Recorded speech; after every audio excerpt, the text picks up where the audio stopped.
en Sin Distancias y en este nuevo programa de la serie sobre género e igualdad nos acompaña Teresa Sansegundo, profesora de Derecho Civil de la UNED, directora del Centro de Estudios de Género de esta universidad y directora del Máster en Malos Tratos y Violencia de Género de la UNED. Teresa, buenos días y bienvenida. Buenos días. El Pacto de Estado contra la Violencia de Género se aprobó por mayoría en el Parlamento en septiembre de 2017. Incluye más de 200 medidas para luchar contra este tipo de violencia. Más de 60 propusiste tú misma con tu participación como experta en esta cuestión en diferentes comisiones del Senado y del Congreso. Haznos una primera valoración del pacto y de su significado para la lucha contra la violencia de género en nuestro país. Cualquier avance que se haga es importante. Entonces a mí me parece importantísimo que haya un pacto de Estado en este tema. Es una pena que no se haya votado por unanimidad, como ocurrió con la Ley Integral de Violencia de Género. Yo pienso que es triste que haya algún grupo que no lo haya hecho, podía haber otorgado su voto y luego exigir su cumplimiento, por supuesto. Pero bueno, para estar de acuerdo toda la sociedad, porque es fundamental el que trabajemos toda la sociedad en este tema. Luego, después de esto, se ha dicho que se van a adoptar 26 medidas. Bueno, dijo la ministra de Asuntos Sociales e Igualdad que en diciembre que se adoptaban 26 medidas para empezar a trabajar ya, que estas se iban a adoptar en 2018. Entonces está pues la sensibilización y prevención de la violencia de género y sexual en todas las etapas educativas, formación del profesorado, mejora en los protocolos de juzgados y administraciones. En el ámbito sanitario también había varias medidas con respecto a los menores, de suspensión del régimen de visitas, el refuerzo en su apoyo y asistencia, la prohibición de que el maltratador acceda a las grabaciones cuando se les explora judicialmente, que lo preguntan muchos niños. Cuando en el juzgado les preguntan esto lo va a ver mi padre, lo va a oír mi padre, es fundamental para que puedan estar más tranquilos. Y bueno, la formación de distintos agentes y el seguimiento estadístico. Esto es un poco las 26 medidas que se ha planteado que este año se van a llevar a cabo. Bueno, pues vamos por partes, si te parece, Teresa, y vamos a comentar algunas de estas medidas. Por ejemplo, una importante es que amplía el concepto de violencia de género. Pues sí, la verdad que esta es importantísima porque estaba muy restringido en nuestra ley, al limitarse solo a la violencia contra la pareja o expareja. Realmente se han incluido todas las formas de violencia contra las mujeres que se recogen en el Convenio de Estambul, es decir, daños o sufrimientos de naturaleza física, sexual, psicológica, económica, también las amenazas, las coacciones, la privación arbitraria de libertad. Y además ya se han incluido también formas de violencia como la violación, mutilación genital femenina, matrimonio forzado, acoso sexual, acoso por razón de género, aborto forzado y esterilización forzada. Esta última ha habido bastante presión de las asociaciones de discapacidad para incluirla. Es muy importante que este concepto haya cambiado. Uh-huh. Porque también, claro, se deriva que hay una ampliación del concepto de víctima y eso, para recogerlo en las estadísticas y para ver realmente la dimensión del problema, también es muy importante. Sí, realmente siempre se toma como víctimas a las mujeres, pero también lo son los hijos y las hijas que están viviendo esa violencia. Ya estaban incluidos, pero refuerza el pacto su carácter de víctimas. Además, el reconocimiento de la condición de víctima ya no está supeditado a la interposición de la denuncia, como ocurría antes. Pero aún así, yo creo que habría que ampliarlo todavía más. Es decir, quienes han sido asesinados como consecuencia de una violencia machista, pues también deben estar incluidos en la violencia de género. Por ejemplo, si un agresor mata a su pareja y además a otros familiares o allegados que no tengan estos la consideración de víctima y no sean incluidos en las estadísticas, es absurdo. Pero además habría que reconocer también como víctimas a los familiares más cercanos, no solo a los hijos e hijas. A ver si no es víctima una madre o un padre a quienes se les ha asesinado una hija o una hermana. Es cierto que se recoge alguna medida para ellos, por ejemplo, viviendas, otorgarles una especial asistencia social respecto al otorgamiento de viviendas para aquellos que se hacen cargo de los huérfanos. Pero, por ejemplo, en esta consideración de víctimas, yo creo que, como digo, los familiares deberían estar incluidos. A los hijos de mujeres asesinadas se les otorga, por ejemplo, una especial ayuda psicológica, social, pero es que la familia también queda destrozada. Efectivamente, la violencia de género destroza familias enteras. Respecto a la protección a los menores, también es importante considerar las medidas que introduce este pacto de Estado. ¿Cuáles son? ¿Cuáles serían? La verdad que respecto a los menores es importante el tratamiento que se le ha dado a los huérfanos. A los huérfanos se adoptan distintas medidas para ellos, pero además de estas hay que tener en cuenta, por ejemplo, la custodia o el régimen de visitas con el padre maltratador. Hay que suspender este régimen de visitas cuando hay niños que están presenciando, conviviendo con estas manifestaciones, y así lo ha recogido el pacto. También ha recogido que se prohíban las visitas de los menores al padre en prisión condenado por violencia. Es que esto tenía mucha amiga, que los niños y niñas no estaban condenados y tenían que ir a visitar sistemáticamente a prisión a su padre. También impedir, como he dicho antes, que el maltratador acceda a las grabaciones que se realizan para explorar judicialmente a los menores.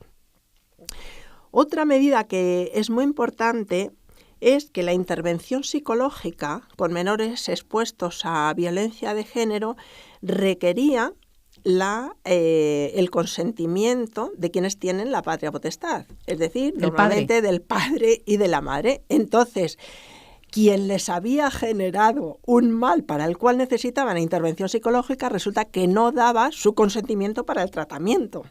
Entonces, esto se ha suprimido. A mí me parece importantísimo el que se haya suprimido.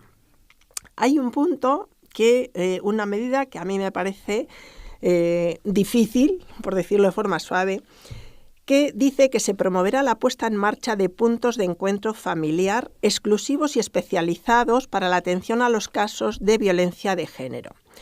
Vamos a ver, los puntos de encuentro no nacieron para esto. Los puntos de encuentro nacieron como unos lugares donde puedan tener lugar el régimen de visitas, pues a lo mejor entre un padre o una madre que no viven en esa ciudad. Pero si a un hijo, a una hija hay que protegerles de su padre y por eso se les lleva a un punto de encuentro, lo lógico es que no tengan visitas.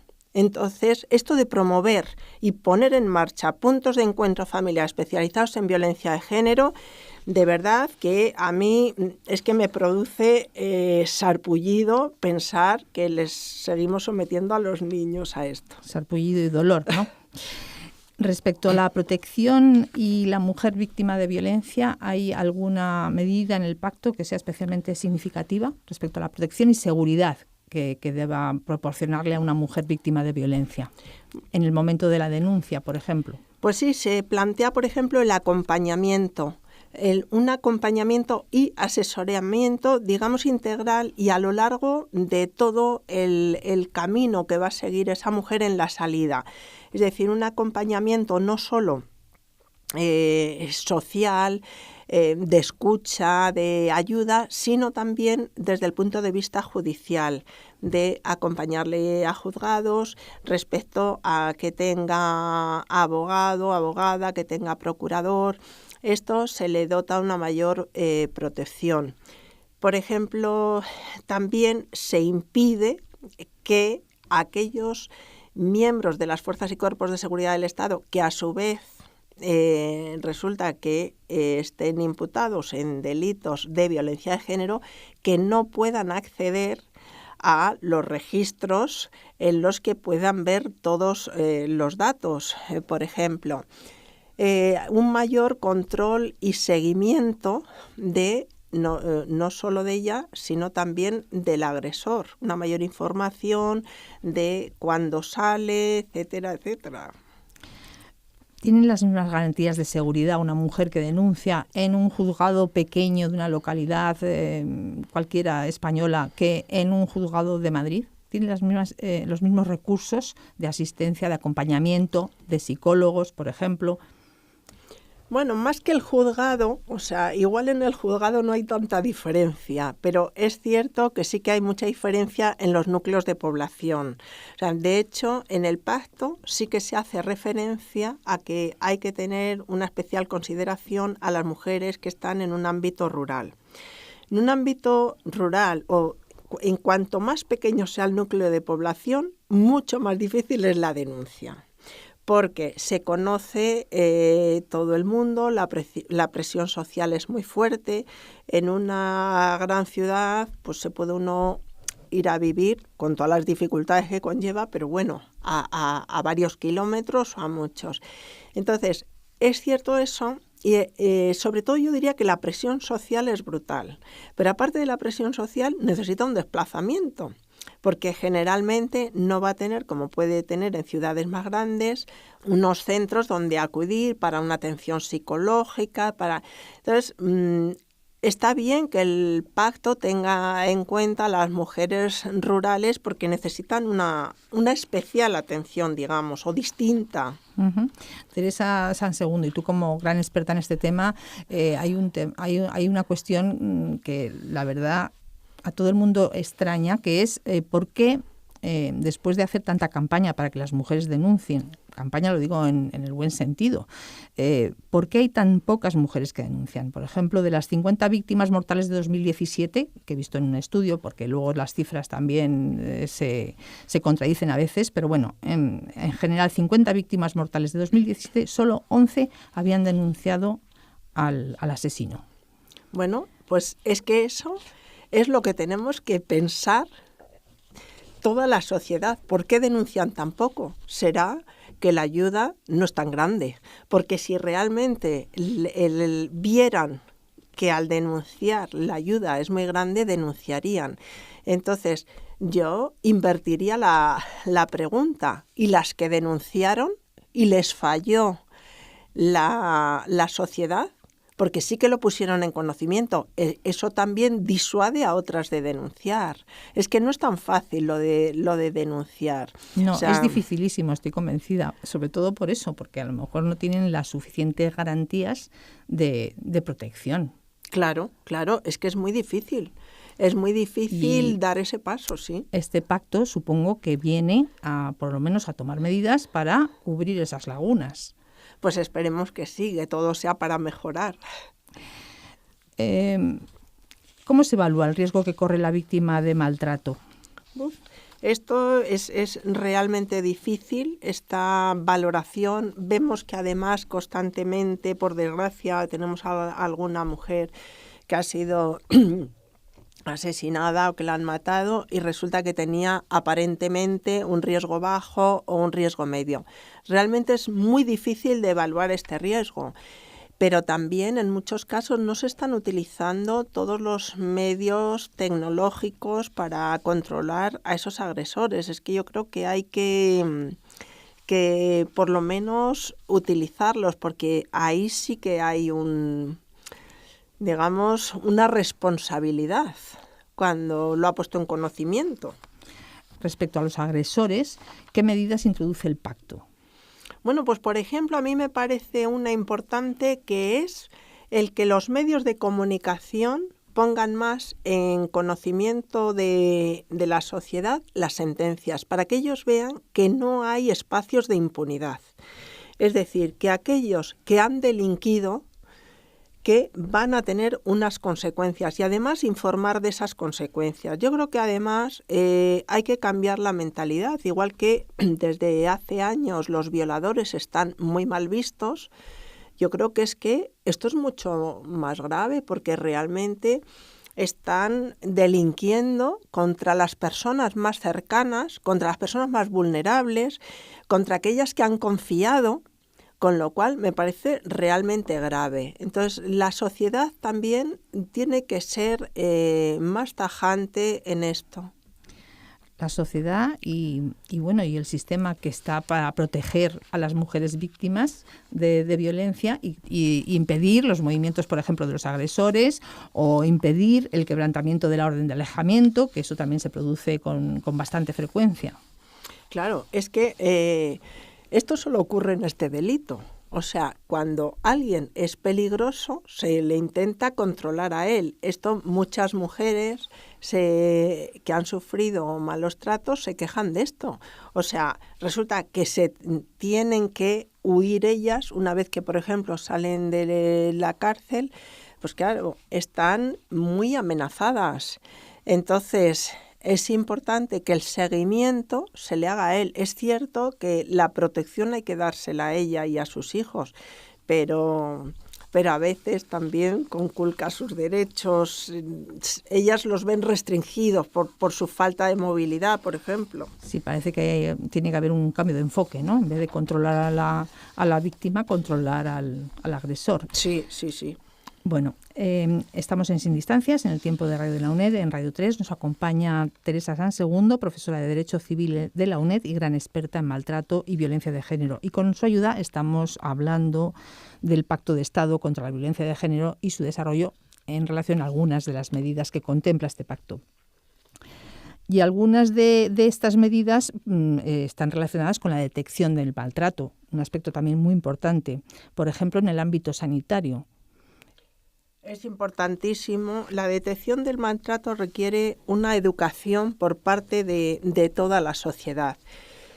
Requiere una educación en los centros sanitarios, para que lo tengan como un indicador más. Y el pacto lo ha recogido y es muy importante porque no se suele tener en cuenta, igual que cuando vamos a atención primaria tienen en cuenta el colesterol. ¿Por qué no tienen en cuenta esa posibilidad? Porque entonces verían otros muchos efectos. Y en los centros sanitarios, en atención primaria, las mujeres van constantemente, son hiperfrecuentadoras, conocen a toda la familia. Entonces, realmente se puede hacer un trabajo impresionante. Hay una historia clínica, un seguimiento. Esta historia clínica también se han tomado medidas al respecto. Se han incluido a las farmacias como centros para hacer campañas, porque en la farmacia igual es un lugar más distendido, donde las mujeres hablan, pero esta formación que se ha exigido a los sanitarios, en realidad el pacto en materia de formación y de educación casi se dirige a todos los estamentos, o sea, a todo el sistema educativo, desde pequeños hasta la universidad, al profesorado, a la policía, al ámbito sanitario, y que se incluyan las carreras, que se incluyan la formación. O sea, realmente... ¿Y qué medidas concretas propone? Contenidos, desde revisar los contenidos de las asignaturas, incluir historia de la teoría feminista, formar a los docentes, incluirlo en las oposiciones.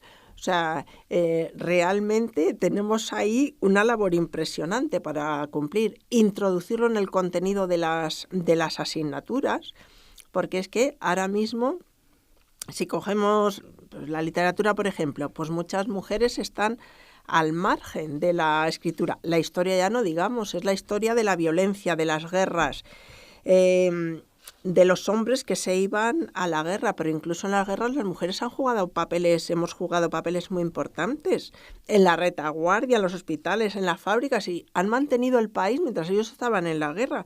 Y esto, por ejemplo, no se cuenta esa labor. Y cuando ellos volvieron, les devolvieron, digo entre comillas, sus puestos de trabajo. O sea, tenemos que reescribir el contenido de las asignaturas, además de incluirla en todos los contenidos.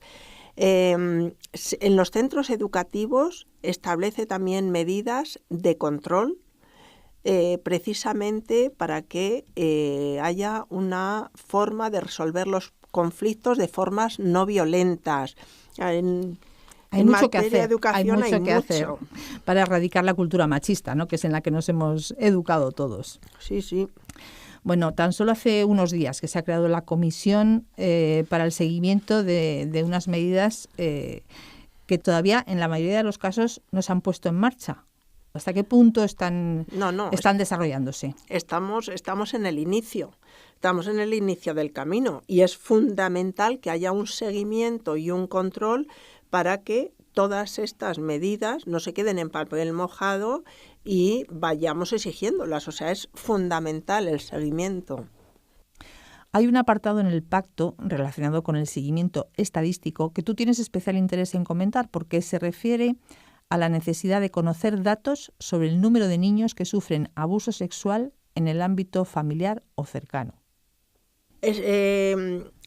Hay varias medidas dirigidas al seguimiento estadístico para elaborar encuestas, para que se hagan estudios, para ver el impacto que la violencia tiene en los hijos y en las hijas menores, llevar un registro de niños y niñas asesinados junto a sus madres o sin sus madres para hacerles daño a ellas, un registro, por tanto, de orfandad también como consecuencia de la violencia de género.